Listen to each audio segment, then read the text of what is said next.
Okay, so you want to own a Starbucks. Famous logo, a line out the door every morning. The most recognizable coffee brand on the planet. Not in the way you're picturing. Starbucks does not sell traditional franchises to individuals. There is no franchise fee, no application to open your own standalone store. There is exactly one path in, and almost nobody outside the industry knows it exists. By the end of this video, you'll understand exactly how that path works, what it actually costs to walk it, and why the location you end up with is never really yours to choose in the first place. Most people never learn this until they've already looked into it seriously, which is exactly why it's worth understanding before you go any further. Let's start with the thing that surprises literally everyone. Every freestanding Starbucks on a street corner, every drive-thru, every big flagship store you've ever sat in with a laptop, that's a corporate location, owned and operated directly by Starbucks itself. The only door open to an outside operator is something called a licensed store. Licensed locations live inside someone else's business. Airports, grocery stores, hospitals, university campuses, hotels. You are never opening a Starbucks on an empty lot. You are placing one inside a business that already exists. So who actually gets to do this? Not just anyone with cash. Starbucks is specifically looking for partners who already control high traffic real estate. Airport operators, grocery chains, university dining services, hospital systems. If you don't already run one of these kinds of venues, there is effectively no application process for you at all. This is the part almost nobody talks about. The Starbucks license isn't really being sold to entrepreneurs. It's being sold to institutions that already have a captive audience walking past every single day. Airports work particularly well for this reason. Someone waiting 90 minutes for a delayed flight isn't shopping around for the best coffee price in the terminal. They're buying whatever familiar name is closest to their gate. Now, the actual numbers, because there's a real range here. A small kiosk format inside a grocery store can start around $315,000 in total investment. A full-sized cafe format inside a major airport terminal can run past $2 million, sometimes closer to $2.9 million. Most licensees land somewhere between $315,000 and $710,000 total, depending on format and location. On top of that, Starbucks wants to see roughly $700,000 in liquid assets before they'll seriously consider you. There is no single published franchise fee because there isn't a standard franchise. Instead, your costs are negotiated case by case, based on the specific venue, the specific format, the specific build-out required. So where does Starbucks actually make its money on this arrangement if there's no upfront franchise fee? Here's the twist.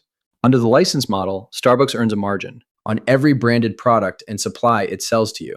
The coffee, the cups, the syrups, the pastries, the equipment, all of it flows through Starbucks at a markup, on top of a royalty on your retail sales. You are not just paying to use the name. You are becoming a customer of Starbucks' own supply chain on every single item you put behind your counter. Think about what that actually means in practice. You cannot shop around for a cheaper cup supplier to protect your margin. You cannot negotiate a better price on syrup from a competing distributor. Every input is locked to one source, at a price that source sets. This is actually why Starbucks likes the license model so much. According to the company's own recent financial disclosures, licensed stores generate higher operating margins for Starbucks corporate, 35 to 40% compared to company-operated stores. License revenue made up around 12% of Starbucks' total net revenue in the most recent fiscal year. Lower revenue per store for Starbucks, but a fatter margin on every dollar that does flow through. You, the licensee, take on the operating costs and the capital investment. Starbucks takes a clean, high-margin slice without running the store day to day. Now let's talk about what that means for you, the person actually operating it. Industry analysts modeling licensed store economics estimate average gross sales around $1.35 million a year for a hands-on operator in the US. After labor, cost of goods, rent, royalties, and marketing fees, annual earnings for that operator typically lands somewhere around $200,000. Some broader estimates put licensed store profit closer to $110,000 to $150,000 annually, depending heavily on foot traffic and format. Compare that to a fully corporate-owned Starbucks location, which can generate $220,000 to $280,000 in annual profit, because Starbucks controls every input cost directly and isn't paying margin to itself. The license model is genuinely profitable. It is not the same business as owning the brand outright. Here's the part that changes how you should think about this entirely. In a normal franchise, you choose your location. You scout traffic patterns. You negotiate a lease. You pick your corner. In the Starbucks license model, you do almost none of that. You are placing a store inside someone else's existing foot traffic, which means your single biggest revenue driver, how many people walk past your counter every day, is a decision you don't actually get to make. If the airport terminal you're in gets a lighter flight schedule next year,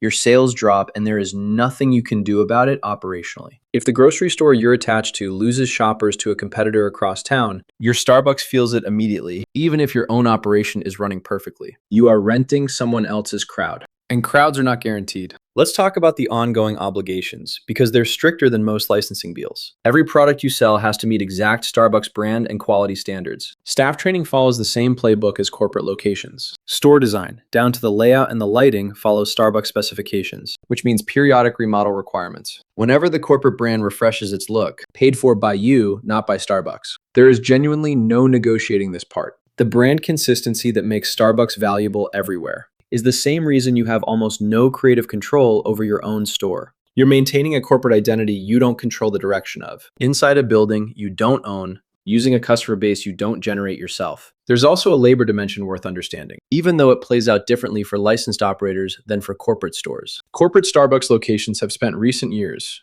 navigating significant unionization activity, with organizing efforts, mediation attempts, and multiple regulatory settlements over pay and scheduling practices. As an independent licensee, you employ your own staff separately, but you are still operating in the same tight labor market, facing the same upward pressure on wages that is reshaping the entire quick service coffee industry around you. Baristas expect market rate pay whether they're working for you or for corporate Starbucks next door. That pressure doesn't disappear just because your legal structure is different. Let's put some real numbers to a single licensed location, start to finish. Say you open a mid-size format inside a university campus with a total investment of $500,000. In a strong year, gross sales land around $1.35 million, matching the industry average for a well-placed licensed store. Cost of goods, purchased through Starbucks' own supply channel at around 30%, comes to roughly $405,000. Labor at around 28% is close to $378,000. Royalties and marketing fees combined take roughly 8%, around $108,000.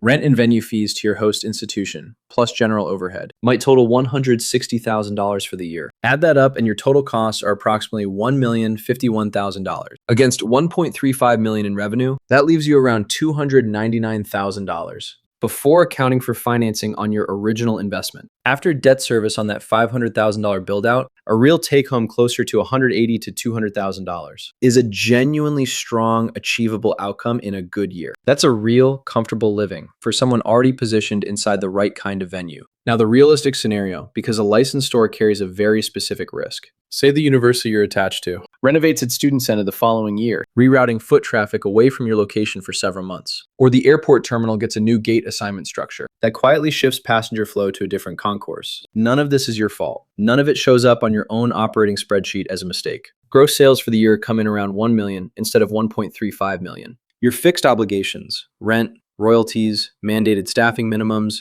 do not shrink to match the lighter traffic. Under those conditions, that same location can slide from a comfortable $200,000 take-home down to somewhere between $40,000 and $70,000 after debt service on a $500,000 investment that hasn't changed at all. That's the risk that's genuinely unique to this model. In most franchises, a bad year usually traces back to something you did or didn't do. In a licensed Starbucks, a bad year can trace back entirely to a decision made by an airport authority, a university, or a grocery chain that you have no seat at the table for. You can run the tightest, best staffed, most efficient counter in the entire company and still watch your revenue fall because of a decision made in a boardroom you were never invited into. So here's the honest read on this business. You are not buying a Starbucks. You are buying the right to operate a tightly controlled outpost of someone else's brand, inside someone else's building, serving someone else's foot traffic, purchasing your inventory through someone else's supply chain at a markup. That can absolutely be a profitable, stable business,